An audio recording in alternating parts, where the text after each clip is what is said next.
I'm just curious, who has ever sat through a preaching, like a sermon series on the book of John?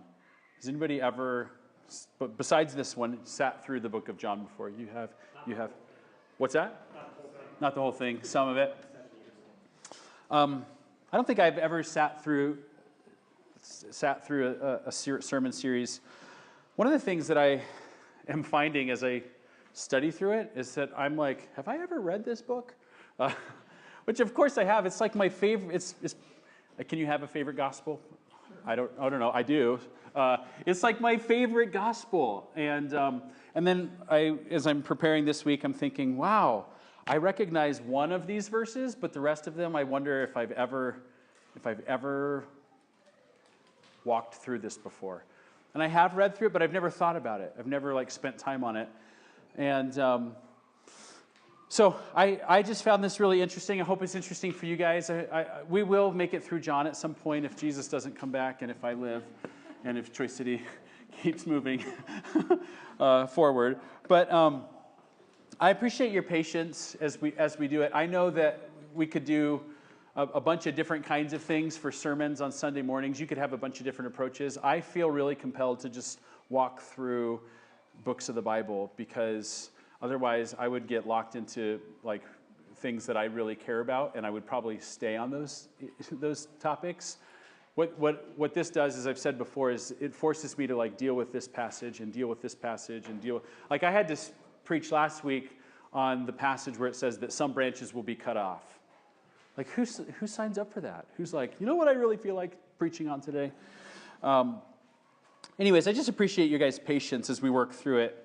I think it will benefit our lives. I think it helps us stay on the road. And so we've got a new paragraph today in chapter 15. It's this vine and branches context, right?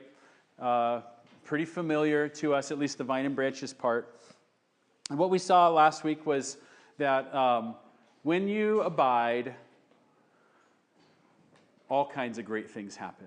When you don't, bad things happen. If you do abide, all kinds of great things happen. And one of the things that we looked at in particular was that when you abide, you bear fruit. And then when you bear fruit, you are proven to be a genuine disciple of Jesus. That's what John 15 verse 8 says.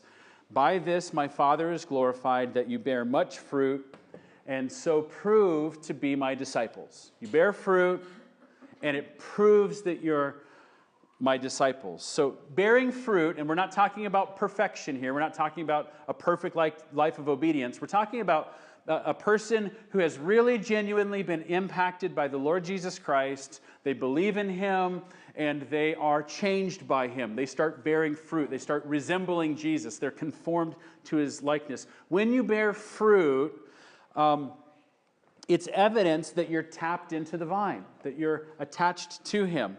You truly belong to Jesus.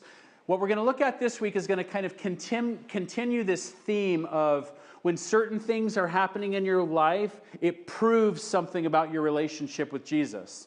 Last week it was a vine-branch relationship. The relationship that is proven this week through certain actions in our lives is a relationship of friendship. That's the imagery that Jesus uses in this passage. That's the thing that had never occurred to me before. This is like Jesus is referring to us as his friends in this passage. I thought it was really cool. I hope you find it to be cool as well. And there are certain things that are supposed to happen in order to evidence that friendship is real. There are certain things that are supposed to be happening in our lives. So here's what I want to do. Kind of two steps to this sermon. The first is I just want to do an overview of what's happening in the passage, and then I want to zero in on one thing in particular. The overview has 4 points, and I want to kind of frame it in terms of friendship.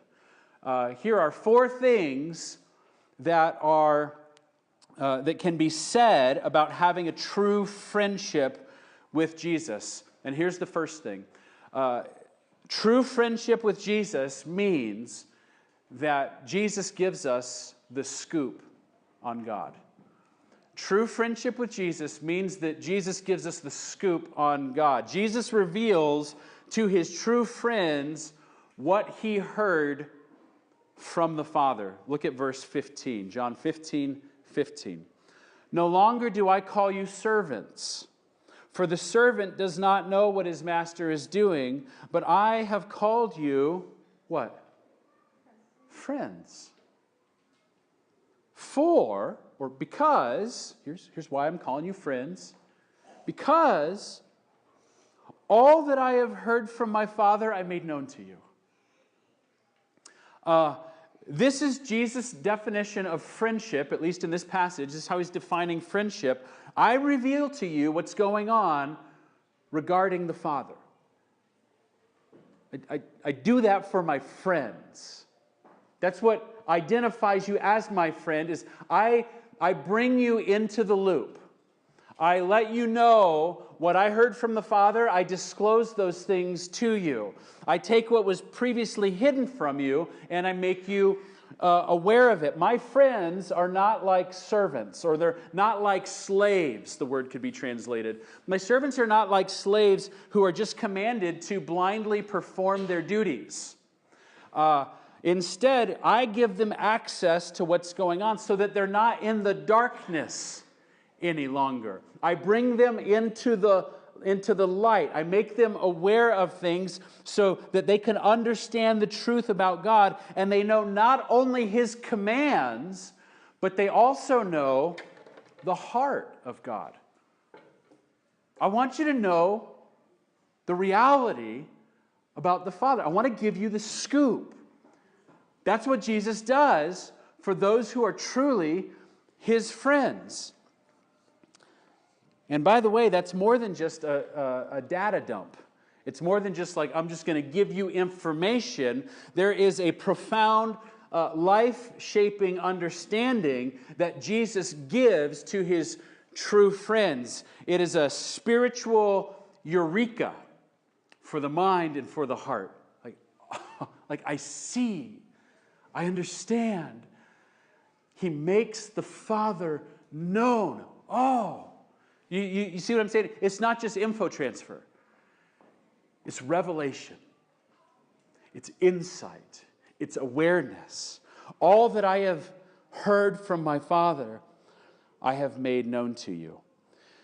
That's the first thing that can be said about a true friend of Jesus. You've been given the scoop. You're in the loop. Make sense? That's the first thing by way of overview. The second thing is related to this, but it zeroes in a little bit more. It gets a little more specific. True friendship with Jesus means that, in particular, Jesus reveals God's love to us. So He gives us the scoop, because we're truly His friends. If you're truly a friend, you're getting the scoop. And that scoop, that inside information, is information specifically about God's love. Look at verses 12 and 13. This is my commandment, that you love one another as, check it out, I have loved you. Greater love has no one than this, that someone lay down his life for his friends. So here's the greatest kind of love, guys. This is the revelation that Jesus is giving to us. Jesus has heard some things from the Father, and Jesus is now going to relay those things to us. Are you ready? It has to do with love. He wants to reveal to you something about the Father. It's the greatest kind of love. Here it is. Here's what it does. Here's what the greatest kind of love does. It sacrifices for another person. And I have loved you with that kind of love. You see, this is the scoop. When Jesus says, all that I have heard from my Father, I made known to you. When Jesus gives us the scoop, here's what He reveals. Love. I want to teach you about stuff I heard from my Father. It was all about love. It's all about lay your life down for your friend, love. And the way that Jesus showed us this love was not, like I said, by mere information transfer. The way that Jesus showed us the love of the Father, He heard it from the Father, He learned it from the Father, He's going to show it to us. And how does He do it? He does it by loving us. He does it by modeling for us what He has heard. He reveals it through actions, through his own acts of love for us. Love one another as I have loved you. He shows us the Father's love by loving us in the greatest possible way. He lays down his life for us. And if there is no greater love than this, that a person lays down his life for his friends, then that means that when Jesus goes to the cross in just a few short hours, he is giving the world the greatest display of love that has ever or will ever be seen. He's giving us the scoop, and Calvary is the delivery method.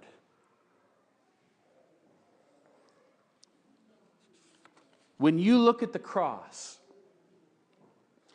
do you see love?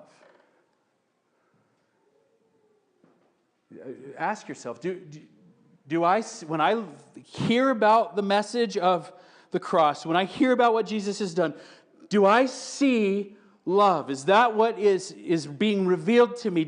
Am I aware? Am I spotting it? The true friends of Jesus do.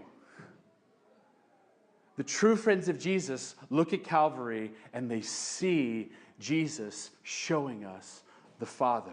Jesus gives his friends the inside scoop, and the scoop is this: God loves you with the greatest kind of love. It's a lay down your life for another kind of love. And the way that Jesus shows it to us is by laying down his life for us in the all-time greatest display of that love. And the true friends of Jesus, they see it for what it is. They have revelation.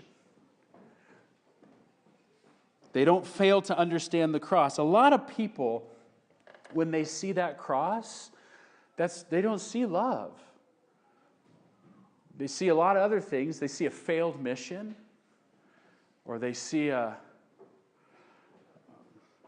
wannabe hero, or they see a religious zealot who got what he deserved. I don't know. They see a lot of things. And they don't care. I mean, that was my life for 19 years. I've shared this with you guys before. I grew up in church. I hated church. And the gospel was like just boring to me. Like, I've heard this message all my life, over and over again. Boring, boring, boring, boring, boring. That was my life. Why? I wasn't a real friend of Jesus. I wasn't getting the scoop. That's not the case for the true friends of Jesus. When they see the cross, they're not blind to the heavenly love that's on display. They're not in the darkness about what is being revealed. So they don't regard the cross as foolishness, and they don't regard the cross as unimpressive anymore, like I did for 19 years, like you did at some point in your life. In the cross, the true friends of Jesus are shown the wonders of the gracious love of God. Okay, so that's two things by way of overview. True friends of Jesus, they get the scoop. True friends of Jesus specifically get the scoop on the love of God. Make sense? You with me so far?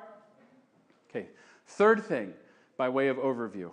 True friendship with Jesus means being so impacted by that love that is shown to us as his friends. Being so impacted by that it produces obedience to his commands. True friends of Jesus are so impacted by what they are seeing in the cross that it impacts, or so impacted us, that it drives us to obedience. Did I say that right? Does that make sense? In other words, our actions reveal whether or not we're really friends. Our actions reveal whether or not we really got the scoop. Verse 14. You are my friends if you do what I command you. How do you know if a person is really a friend of Jesus? Watch their life, and do they do what Jesus commanded? Have they been so impacted by the love of Jesus that they start to follow Jesus? They start to obey Jesus? Did they actually get the scoop? Did they actually have their eyes open to the love of God? When they look at the cross, do they see and marvel at the wonders of God's love? Because when you actually see these things, it will impact you to the point of producing fruit in your life, producing obedience in your life. You are my friends if you do what I command you. If you obey, it proves that, yeah, you really saw. You've really been on the inside. So the logic of the paradigm that Jesus creates here is pretty simple. I give my friends the inside scoop, and I show them God's love. And then my true friends are so impacted by that love that they obey my commands, so that when you see somebody obeying my commands, it's apparent that they really are my friends. That's the paradigm. Which is basically the same idea, or very similar to what we saw in verse 8 last week. You bear much fruit, and so prove to be my disciples. It's almost exactly the same. This week, you obey my commandments and prove to be my friends. So same idea. Jesus just continuing to elaborate on the same things. The fourth thing that we should say about the dynamic of a friendship with Jesus is this. The true friends of Jesus were chosen for this privilege.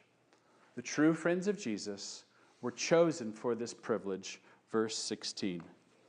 You did not choose me, but I chose you and appointed you that you should go and bear fruit, and that your fruit should abide, so that whatever you ask the Father in my name, he may give it to you. You did not choose me, but I chose you and appointed you that you should go and bear fruit. Okay, and you weren't the catalyst of your relationship with Jesus, and I wasn't the catalyst of my relationship with Jesus. If you are a friend of Jesus, if you were given the inside scoop, if you have been awakened to the love of God, if you have been so impacted by the love of Christ that you have become obedient, if you are truly a friend of Jesus, it's because you were chosen by Jesus to bear fruit on the earth. Christian, God has graciously chosen and privileged you with the most significant of all privileges. You were chosen as an instrument of the kingdom work of God on the earth.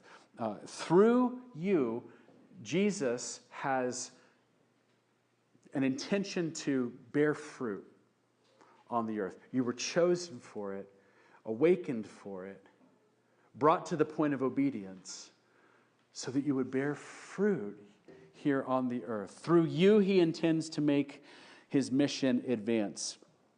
And you were chosen for that. And today, guys, chosen friends of God, today, the Savior has instructions for us about the kind of fruit that he chose you specifically to bear. He has instructions for us. And as we look at those instructions, if they seem hard, don't fear, because you were chosen for this.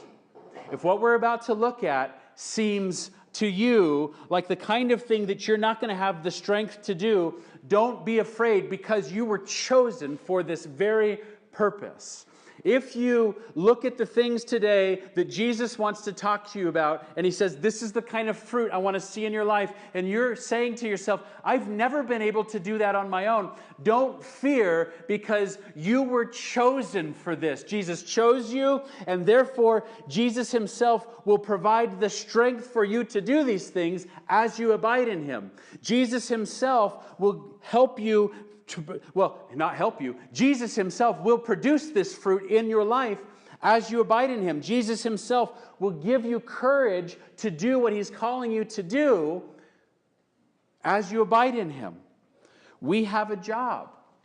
We were chosen for that job. Jesus intends to help us with that job. And for the rest of our time, I want to focus on what that is. I want to look at the actual commandment that Jesus provides in the paragraph. It's the command by which our obedience to it reveals that we are true friends of God. The specific fruit that Jesus chose us to bear, the specific fruit that grows in a true friend of Jesus. We're going to talk about Christ's command to love one another. Notice that it's the emphasis of the passage because it bookends both ends of the paragraph. Verse 12, this is my commandment, that you love one another as I have loved you. And then verse 17, these things I command you so that you will love one another. Love one another, love one another. Sandwiched in between everything we just talked about. Prove that you are genuinely my people. Prove that you are genuinely my friends by loving one another.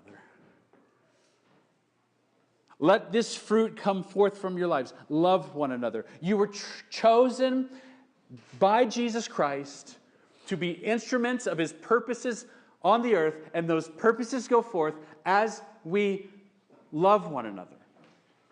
So let's talk about it. And I'm pretty much going to just spend the rest of the time on verses 12 and 13. Reads like this. This is my commandment, that you love one another as I have loved you. Greater love has no one than this, that someone lay down his life for his friends. So Jesus wants you and me to relate to each other in a really specific way, right? I want you to love one another. And this love is supposed to be the distinguishing mark of this little family. Our friendship, our relationship, our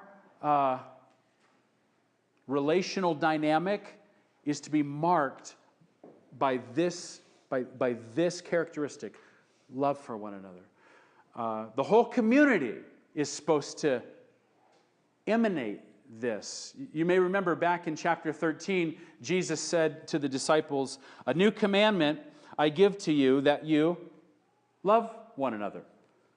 Just as I have loved you, you also are to love one another. By this, all people will know that you are my disciples, if you have love for one another. 3 times he says it in like 3 verses. Wait, how many verses? 2 verses, 3 times.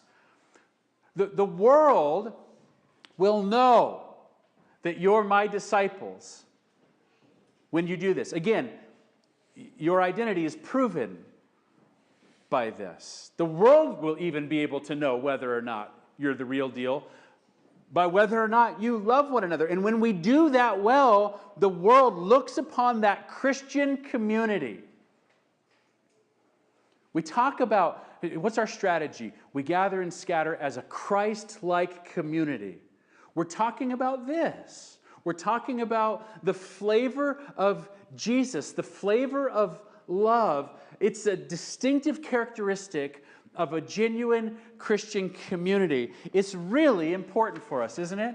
You feel what I'm trying to say? Like this is a really big deal for us to care a lot about this. And we all know that it's important for the Christian faith. You know, everybody in here who grew up in church, everybody in here who has spent any time reading the New Testament knows, yeah, we got to love one another. I mean, that's like Christianity 101 type of stuff, right? Well, of course we've got to love one another.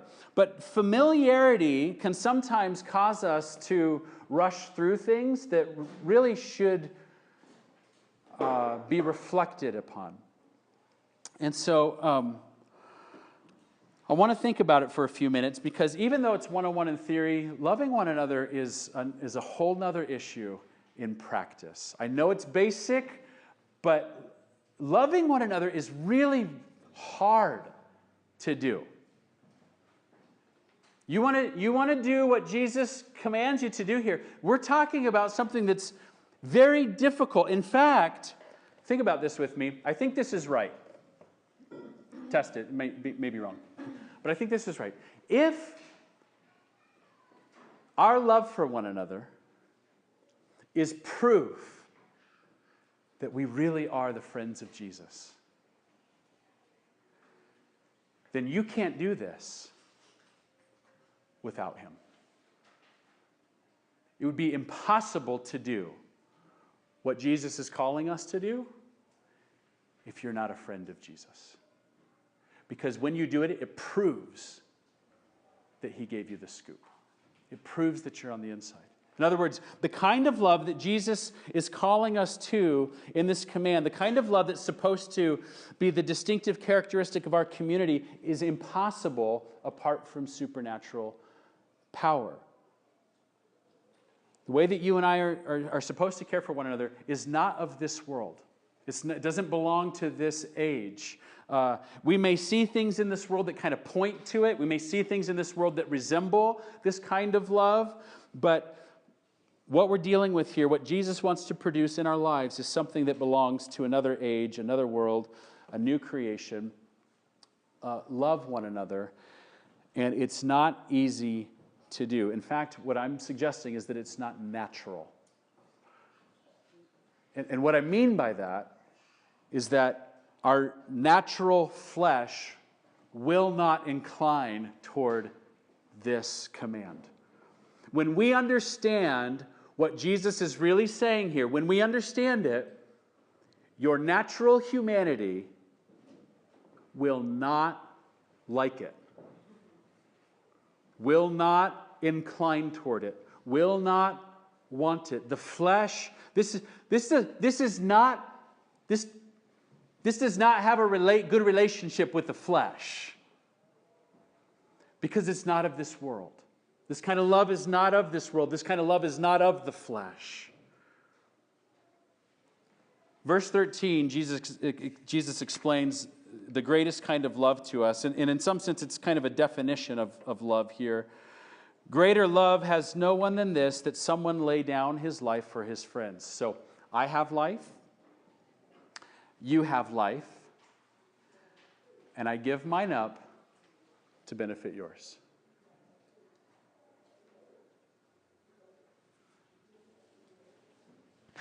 Your flesh does not like this deal.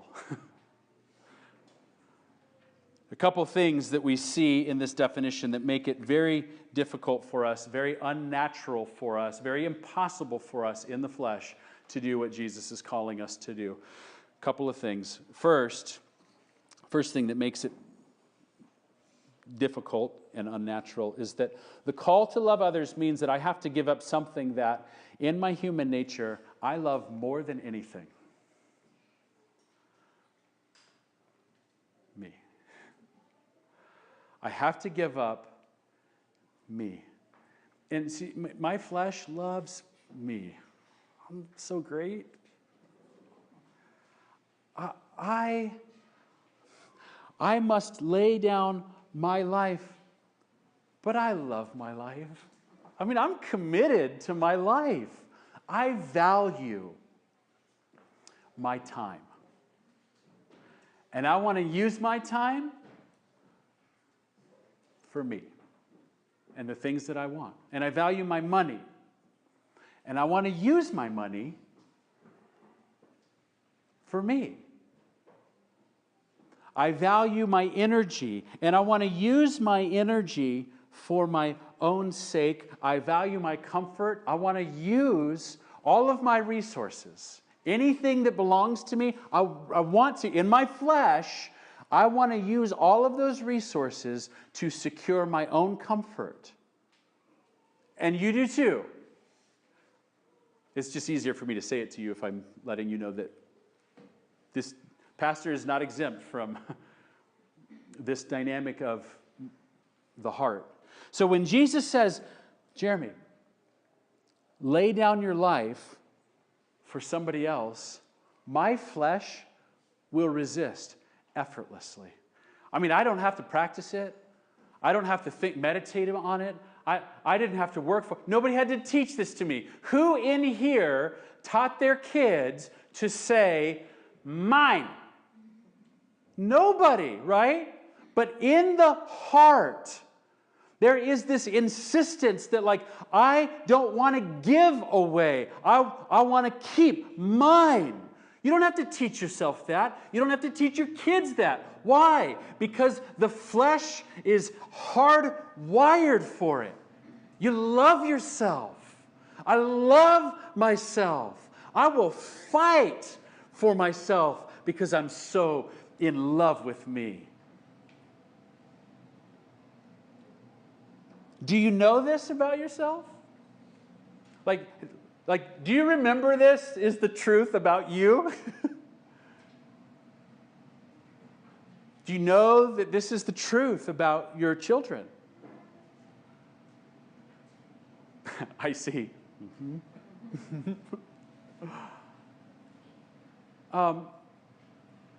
You start telling yourself at some point, I'm not all that bad. It's like, oh man, you don't know yourself. Or you've forgotten. You see, we have a heart problem. We have a really serious heart problem.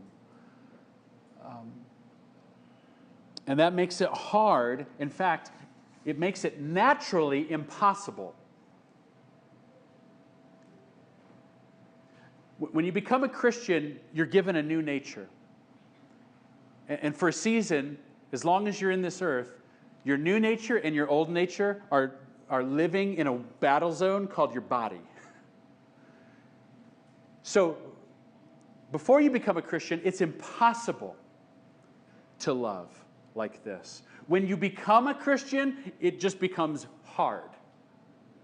Because as long as you're here, the old nature, the old humanity, the sinful flesh is still alive and well and trying to find his way or her way back to the surface. And that makes love hard. Not impossible for the Christian, but hard. Because you have to say no to self. It is hard for us to die for one another in the way that Jesus is talking about here, to give up our lives for another, to love other people. That's the first reason that that's difficult for us is because we love ourselves. Make sense? Here's the second reason why it's hard for us to obey this command, even as Christians, very hard for us. It's this. We have to give up our lives for people who are at times unlovely.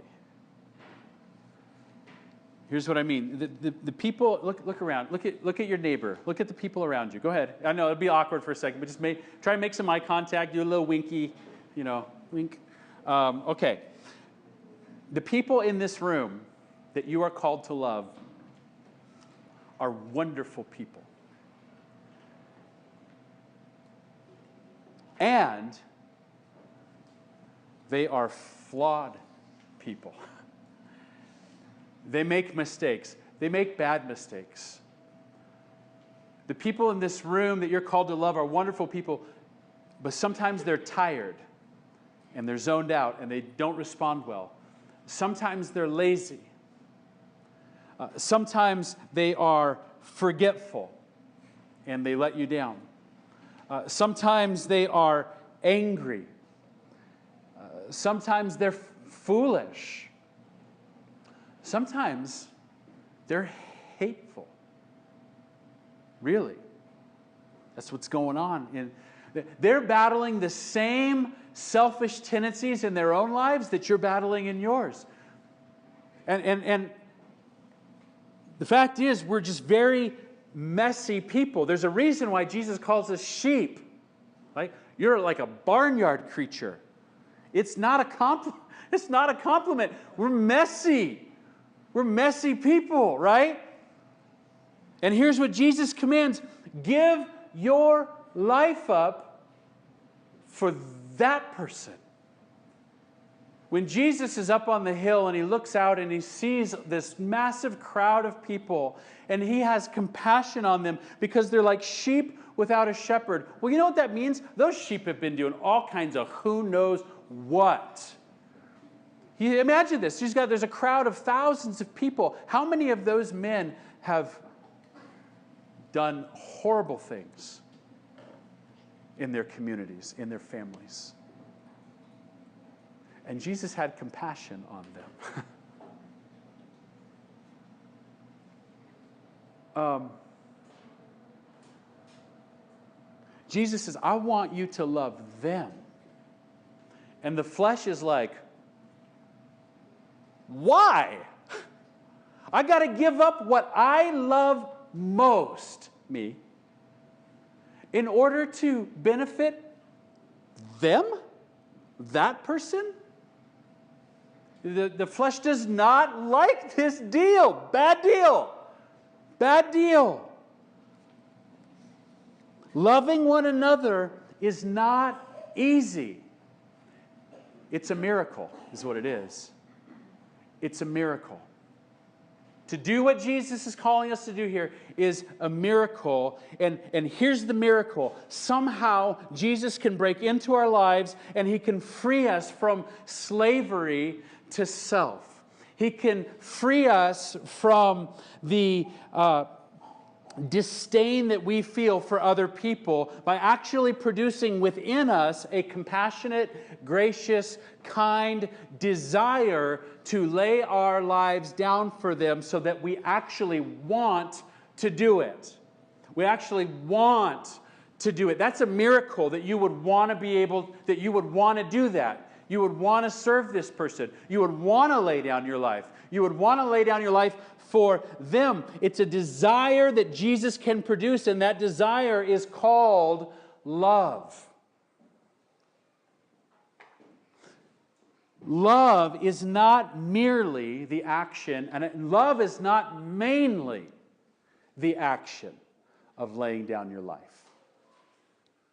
Love is more fundamentally the desire in your heart for the good of another that drives you to lay down your life. Love springs up in the heart and it makes its way to the hands. And Jesus can put it in you. Jesus can develop it in us. He can place something within us that doesn't exist in our natural human nature. He can create in us love for others so that it becomes our joy to give ourselves for their sake. It's a supernatural thing. It's a miracle. It's a transformation that has to take place so that you can actually get to the point of experiencing what Jesus said. It is more blessed, it is more happy to give than to receive.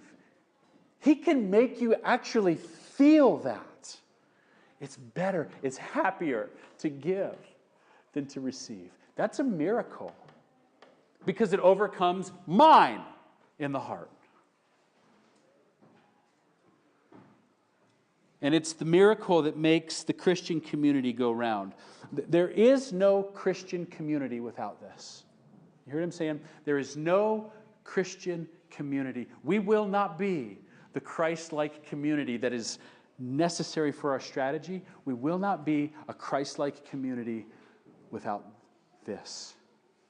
This impulse in the heart is what makes the Christian community do its thing. Think of all the language in the New Testament that speaks about and calls us to love one another and calls us to serve one another. Mark 10:43, whoever would be great among you must be your servant. Leaders in the church must be your servant. Where do they find the strength to give their lives away for you? Love. It's love for you that drives them to lay their lives down. Or Galatians 5:13, through love serve one another. Love drives the service.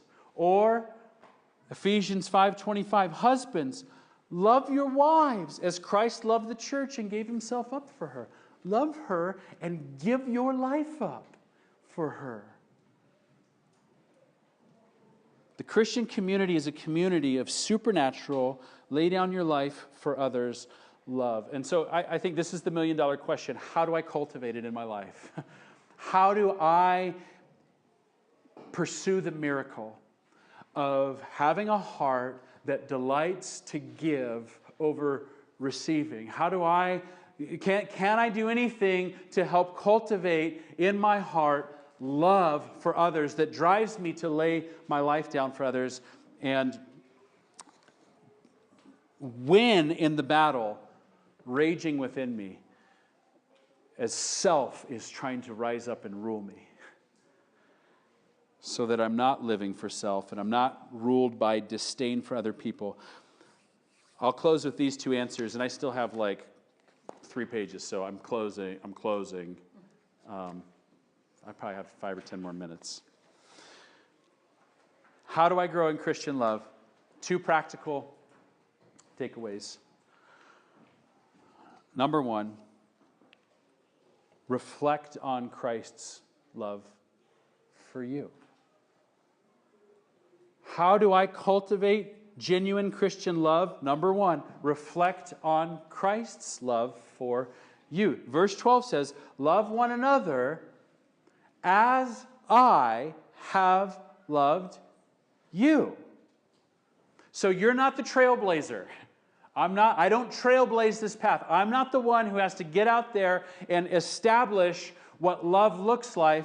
Jesus has already provided the perfect demonstration of that love for us. Remember, he gave us the scoop. He already showed us what this love looks like.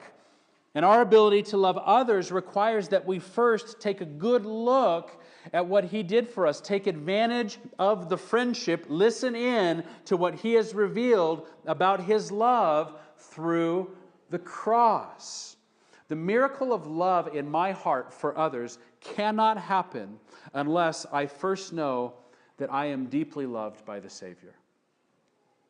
The miracle of love in my heart for others cannot happen unless I am impacted by the fact that the Savior deeply loves me. It doesn't start with me, it starts with him. It always does. We need to know what grace is before it will become our joy to extend it to other people. You've got to taste it.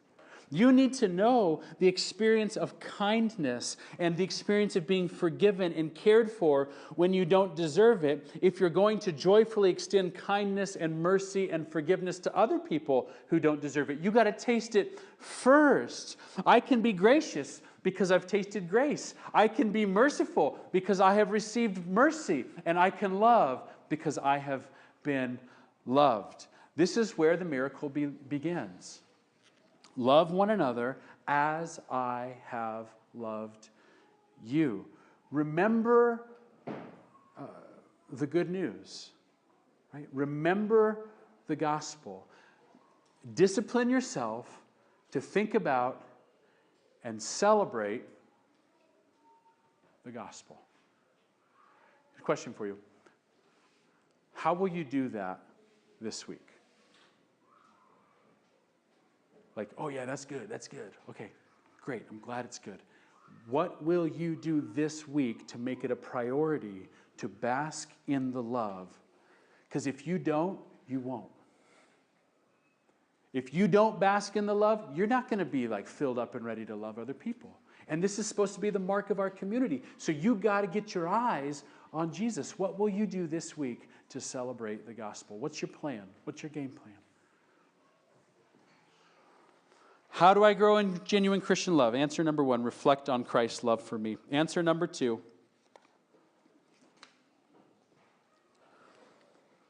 you need to rebel against yourself. You need to rebel against your flesh, and you need to lay down your life for others. Guys, do not let your flesh rule you. You can't let your flesh rule you. Your flesh is not your Lord. Your flesh is not your God. You were purchased. You were bought by another. Somebody else is your God. Somebody else is your Lord. Do not let your flesh rule you. Remember, this is a commandment from your Lord. Love one another. It's a commandment. It's not optional. This is something that you must resolve yourself. I will do what my Lord says, not what my flesh says. So you have to tell your flesh, this is how it's going to be. And then you take proactive steps in the pursuit of loving other people well. You find ways to serve. You tell your flesh no, and you find ways to give. You discipline yourself to do it. You bring food. You bring it Sunday, you bring it Wednesday, you take it to people who had babies. You help set up. You help tear down. You take someone to coffee. You meet up with someone new. You serve your wife. You lay down your life and you serve your wife. You serve your husband. You guys together, instead of spending money on whatever you were going to spend money on, take that money and do something to make memories with your kids. Serve. Make your no to the flesh, yes to you. Make yourself do what Jesus commanded you to do, and you love one another. Now, somebody might be thinking, well, wait a minute, what if I'm not feeling it? Because, Jeremy, just a second ago, you said that love is not primarily the action of laying down my life. You said that love is primarily something that happens in the heart. It's an affection. Remember your love springs up from the heart and then puts the hands to work. Okay, that's cute and everything.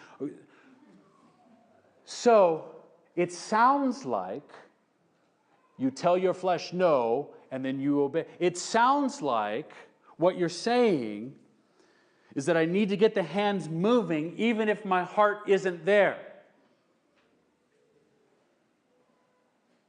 And that's exactly what I'm saying. Because sometimes the heart needs a push start from the hands. Sometimes the heart is not ready to love. Sometimes the flesh is overpowering in the moment, and self has risen up, and self feels strong. And in those situations, you have to be disciplined, and you have to be resolved to obey. And so you tell the heart, hey, look, I am not going to let your dead, uncaring selfishness keep me paralyzed. You have to die, flesh. I am going to serve whether I like it or not. I was chosen for this. And then you pray and you say, God, thank you for choosing me so that I might bear fruit for your kingdom purposes. Thank you for your cross. Thank you for showing me your gracious love. And thank you for your sacrifice for me. And please help my heart get engaged so that I feel like graciously loving people. By faith, God, I am now going to walk in obedience and lay down my life. I am choosing to serve them, and I ask you, please transform me as I try to obey so that it is my delight to lay my life down. Help my heart love, and then go serve. You confront your flesh, you ask for help, and then you take action. And how many of you have tasted the fruit of this discipline, that when you get moving, God oftentimes does the miracle? And the heart starts coming alive, and you find great delight in the service that you started with your hands that should have come from your heart, but your heart wasn't ready, and you said, screw my heart, I'm doing it anyways, and God, help my heart. And then what happens? The heart comes alive. Praise God. That's a miracle. But you refused to let your flesh rule you. And instead, you let the command of your Lord rule you. And you pleaded with him, change my heart. But you didn't wait for obedience.